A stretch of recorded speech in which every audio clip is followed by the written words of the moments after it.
Boa noite, igreja. É bom estar com vocês mais uma vez. Estamos aqui para meditar na palavra do Senhor, esse culto de quinta-feira. E é muito bom, então, ter você nos ouvindo. E vamos ter uma participação da nossa equipe de louvor. Eles estão acabando de ensaiar para as gravações que estão por vir. Eu pedi, então, que eles compartilhassem a parte da gravação, compartilhasse a tela comigo, que agora é nesse culto de quinta-feira, e cantassem 2 músicas. Então vamos ouvi-los, porque eles têm algo especial para entoar ao Senhor. Eu sei que eles estão um pouco cansados, porque foi muito puxado para eles, eu pude perceber isso, mas eles se colocaram à disposição para poder então glorificar o nosso Deus com esses dois cânticos muito bonitos, muito lindos. Vamos louvar o Senhor com a nossa equipe. Que Deus os abençoe. Vamos louvá-lo.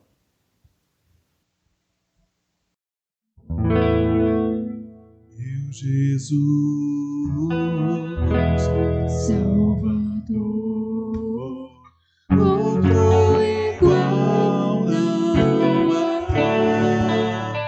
Todos os dias quero louvar as maravilhas de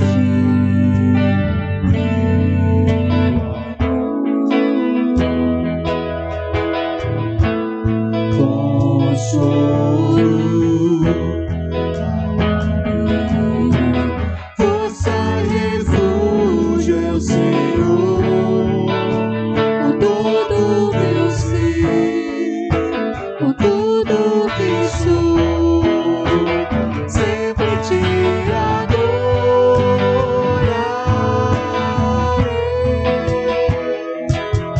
Aclame ao Senhor toda a terra e cantemos poder, majestade, louvores ao Rei. Montanhas se prostrem e rujam os mares ao som de teu nome. Alegre te louvo por teus grandes feitos, firmado estarei, sempre te amarei. Incomparáveis são tuas promessas a mim.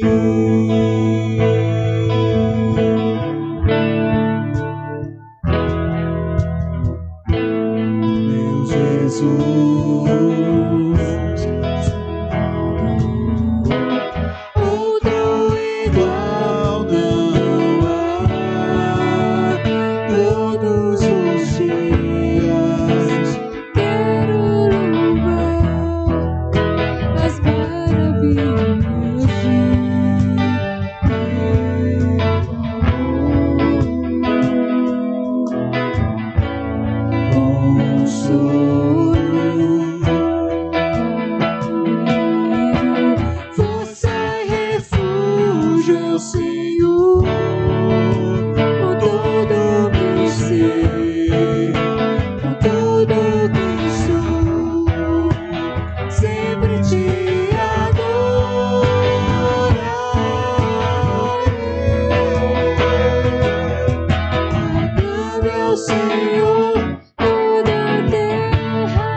teu nome engrandecer e agradecer-te por tua obra em nossas vidas. Confiamos em teu infinito amor,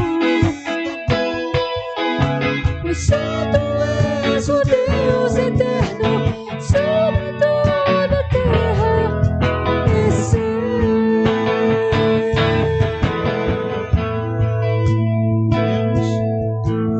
Queremos o teu nome engrandecer e agradecer-te por tua obra em nossas vidas. Confiamos em teu infinito amor, pois só tu és o Deus eterno sobre toda a terra e céu. Pois só tu és o Deus eterno sobre toda a terra e céu.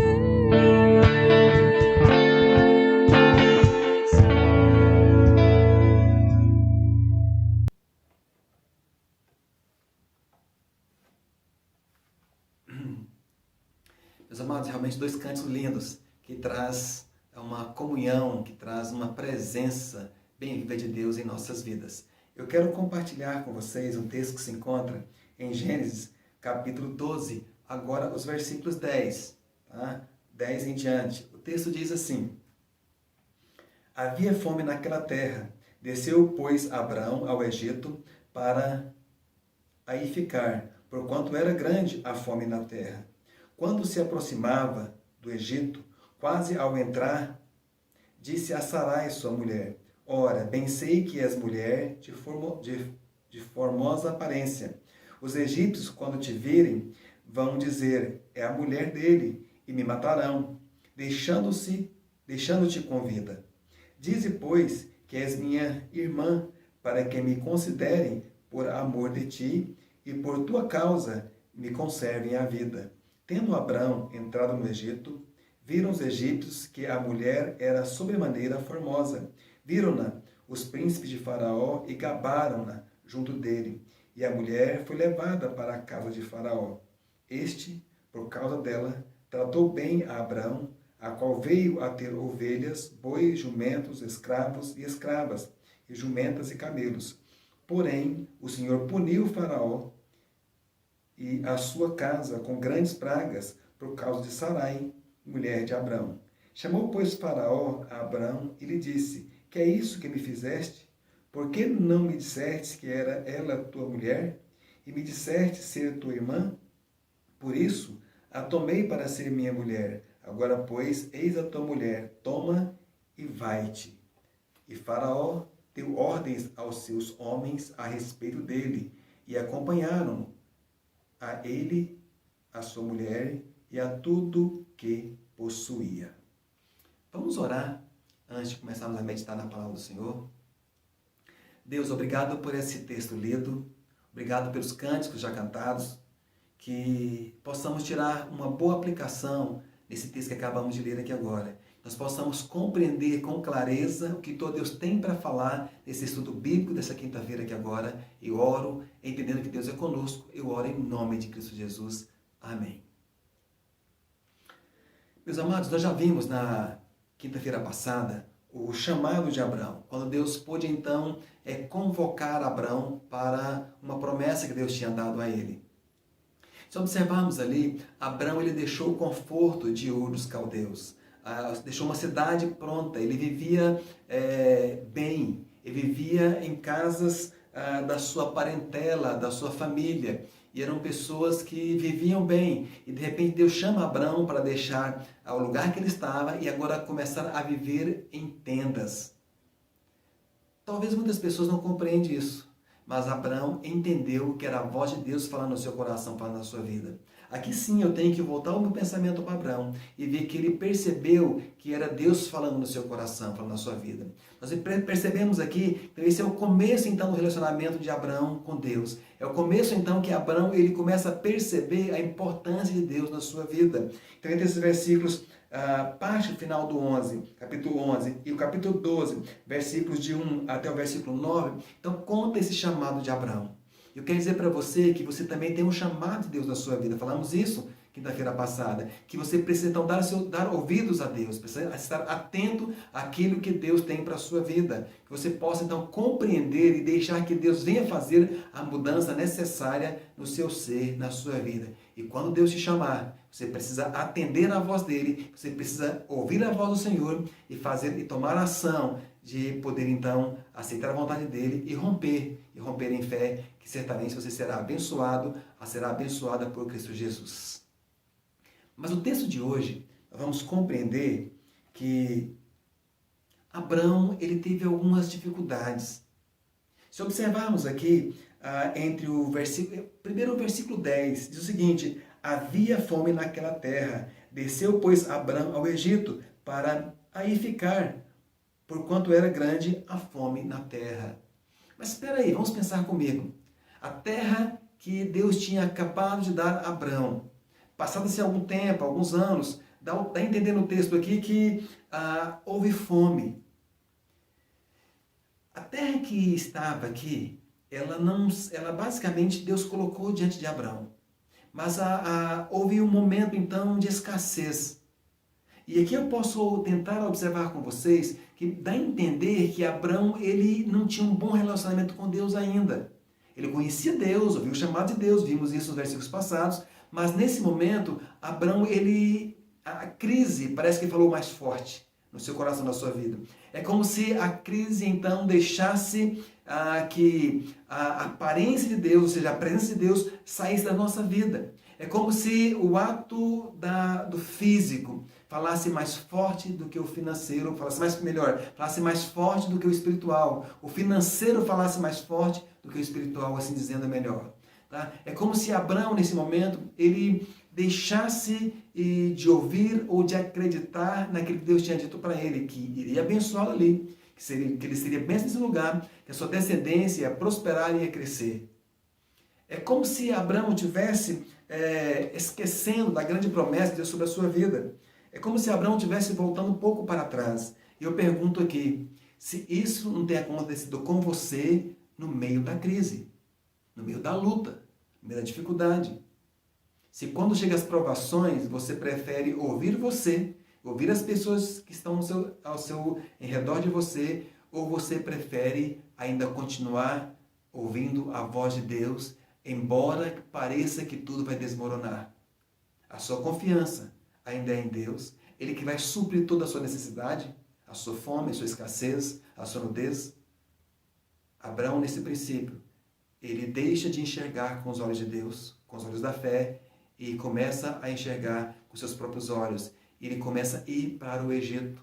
Se observarmos no meio evangélico, no meio da Bíblia, dá a entender que Egito é lugar de escravidão, é lugar de sofrimento, não é lugar de alegria. Embora isso pareça que ali seria a solução, Egito nos traz então a ideia de cativeiro, nos traz a ideia então de perseguição, ideia onde há deuses pagãos e não o Deus verdadeiro que Deus tinha chamado para que Abraão pudesse então seguir e ouvir. E o versículo 10 fala sobre isso. E acontece algumas coisas mais na vida de Abraão. Então, Abraão toma uma posição lá no versículo de 11 a 13 que não tem nada a ver com aquele que segue ao Senhor. Os versículos 11 a 13, principalmente no 11, Abraão ele chega diante da sua própria esposa e na caminhada, andando então até o Egito, ele percebe-se, ele tem um certo medo na sua própria vida, ele tem medo que os egípcios o matem, tá? Que a sua vida é tirada por causa da sua esposa. Sarai era uma mulher muito linda, muito bonita.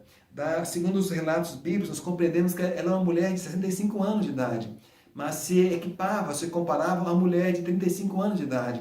Então ela estava no momento auge da sua vida, no momento abençoador. E o texto fala que Sarai era uma mulher linda, uma mulher bonita. E por isso, então, Abrão temia a sua vida. Pensava-se Abrão, o texto diz isso, que os egípcios, os príncipes, iriam matar Abrão para ficar com sua esposa. E o texto fala que Abrão chega até Sarai e diz, olha, diga você que você é minha irmã e não minha esposa, porque pode ser então que os egípcios me matem aqui. A ideia no texto, no original, a ideia que Abrão implorou, olha, por favor, Sarai, por favor, a ideia de que se alguém ele ficasse de joelhos, implorando para que a sua esposa então confirmasse a sua mentira. Eu fico tentando imaginar o que se passou no coração, na mente de Sarai naquele momento. Com tristeza foi no seu coração, o seu próprio esposo então tomando uma decisão dessa, mentindo e pedindo que ela mentisse também. Às vezes, nós como maridos colocamos nossas esposas em situações difíceis. Isso não pode acontecer. Nós precisamos assumir o nosso papel de marido, sacerdote do lar, e tomarmos posições assertivas, posições que agradam o coração de Deus. E o texto continua falando, versos 12 e 13. E quando chegou lá, Abrão apresentou então a sua esposa Sarai como se fosse a sua irmã. E Abrão, por causa da sua atitude, os príncipes se gabaram da beleza de Sarai quando a viram e deram presentes para ele. E pôde então Abrão enriquecer-se ali, porque ele ganhou vários presentes por causa então da beleza da sua esposa. Então, o faraó ele recompensa então Abrão. Isso está no versículo 14, que diz assim: tendo Abrão entrado no Egito, viram os egípcios que a mulher era sobremaneira formosa. Viram os egípcios de Faraó e gabaram junto dele, e a mulher foi levada para a casa de Faraó. E esse, por causa dela, tratou bem a Abrão, o qual veio a ter ovelhas, bois, jumentos, escravos, escravas e jumentas e cabelos. A Bíblia não fala que Sarai foi e se coabitou com os faraós. Não diz isso. Havia uma certa regra para que a pessoa pudesse entrar, que a mulher entrasse no harém dos faraós. Havia um certo período, teria que se cumprir alguns fatos, teria que se cumprir então uma certa etapa para isso. Então nós entendemos que Sarai não se deitou na cama de Faraó, mas teve aquele momento, quando observamos então aquele período que Esther também, ela guardou muito tempo se preparando para o noivado, para entrar no harém então, daquele rei. Então, basicamente, essa é a mesma ideia. Então, foram naqueles períodos, então, que Abrão se enriqueceu e Esther foi, então, para o palácio, viveu ali. Mas eu fico tentando imaginar como era o coração daquela mulher que ele estava.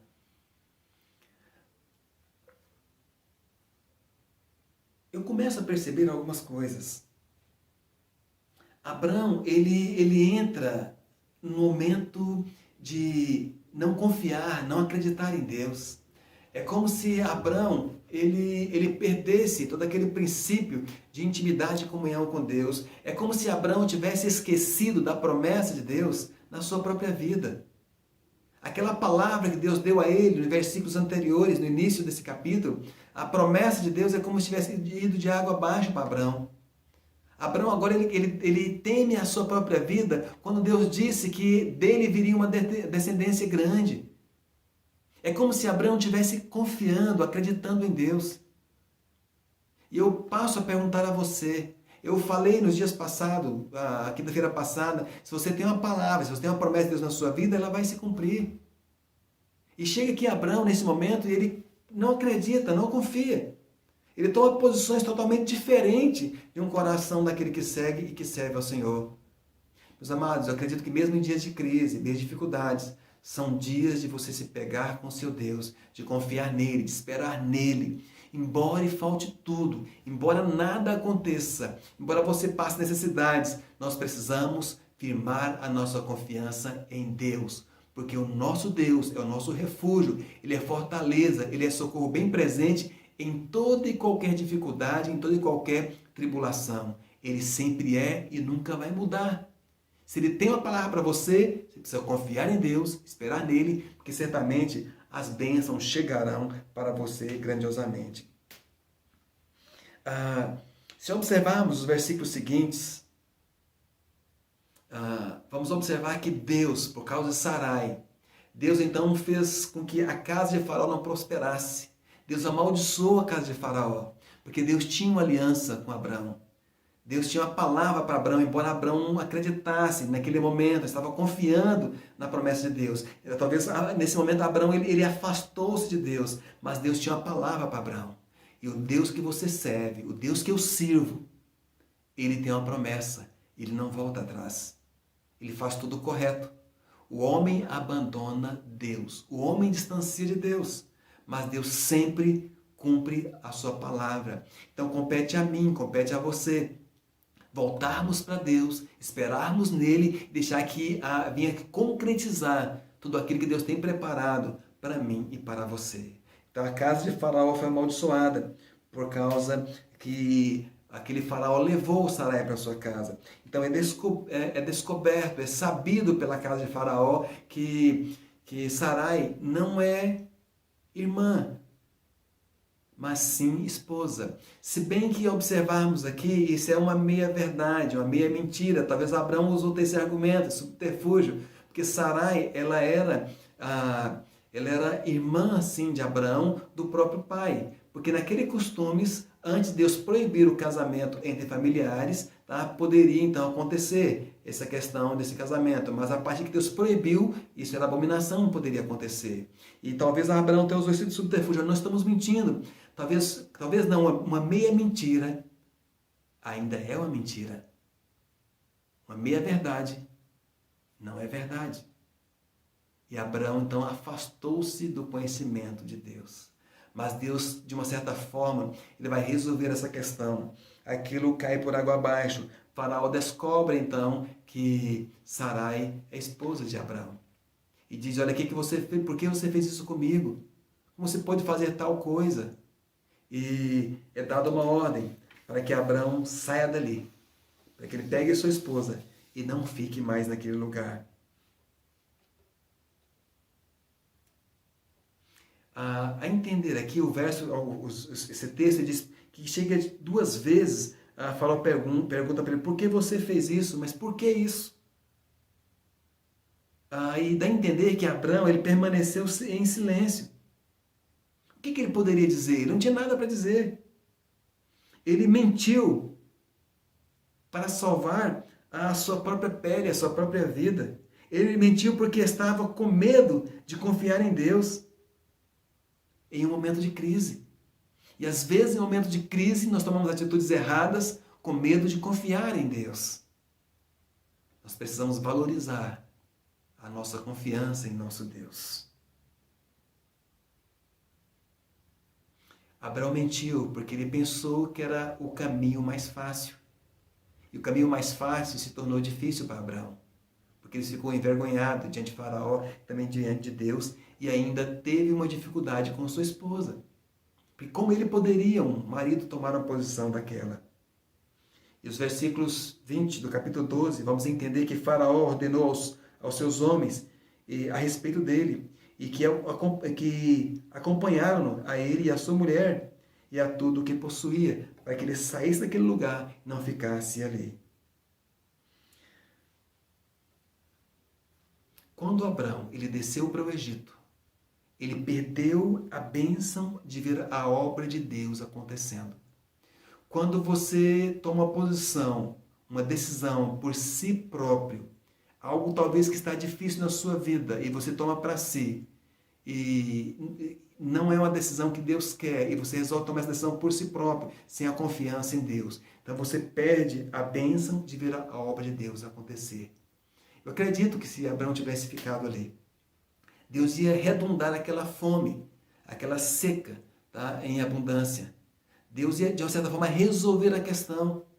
Ou até mesmo se Abraão tivesse ido para o Egito, mas se mantesse firme, que ele era um servo do Senhor e que era a sua esposa, que Deus tinha promessa, e crendo que Deus tinha promessa para a sua vida, Deus ia abençoá-lo com certeza ali. Mas Abraão desceu para o Egito com mentiras. Ele teve que voltar então para a terra que Deus tinha prometido para ele. E se você um dia, ou se você caiu em dificuldade, se você está em dificuldade, se você está em ruína, se você está em pecado, é o momento de você voltar para Deus. É o momento de você voltar para a terra da promessa. É o momento de você voltar para a igreja. É o momento de você voltar para a comunhão com Deus. Porque Deus quer você.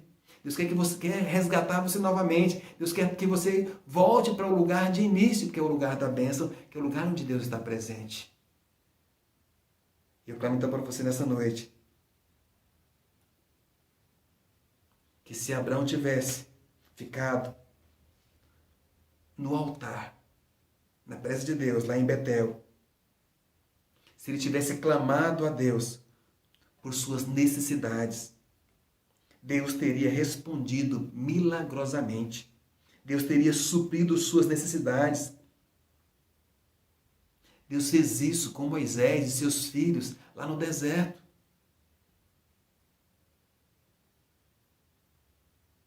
Mas Abraão resolveu agir pela sua própria razão.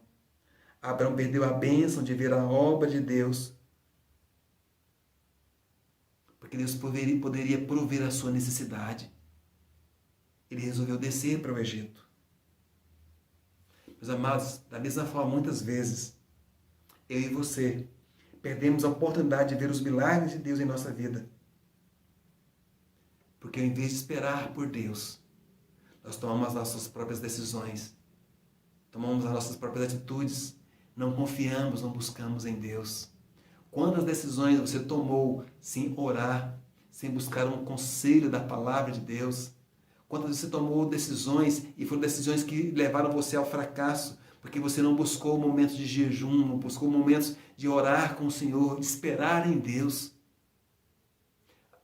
A maioria dos meus erros foi porque não busquei orientação do Senhor. Mas todas as vezes os meus acertos foram porque eu busquei a orientação de Deus. E eu convido você, a partir desse momento, a não tomar decisões que sejam suas, mas em tomar decisões que sejam pautadas segundo a vontade de Deus. Mas Abraão voltou para o mesmo lugar de origem e foi abençoado. E eu quero compartilhar isso com você na próxima quinta-feira. Vamos observar então o que Deus fez com Abraão. Como foi a bênção de Deus na vida de Abraão depois que ele restaurou, depois que ele voltou, ele restaurou o seu compromisso com Deus. E assim pode ser com você também. Quando você voltar para casa do Senhor, tomar uma posição de decisão, certamente Deus vai restaurar toda a sua vida, todo o seu viver, no nome de Jesus Cristo. Vamos orar. Pai, obrigado, porque a nossa confiança não é em nós, mas a nossa confiança é no Senhor dos céus e da terra. Nós somos gratos a Ti, meu Pai. Venha nos ensinar a andar sempre nos Teus caminhos, andar sempre segundo a Tua vontade. Eu oro, meu Pai, nessa noite, pedindo a Ti que venha nos ensinar como igreja a tomar sempre decisões pautadas, alicerçadas na rocha, que é Jesus Cristo. Que Tu, Deus, venha nos abençoar ainda mais. Então eu oro a Ti em nome de Cristo Jesus. Amém. Muito obrigado. Que Deus abençoe seu lar, abençoe sua família, no nome de Cristo Jesus. Amém.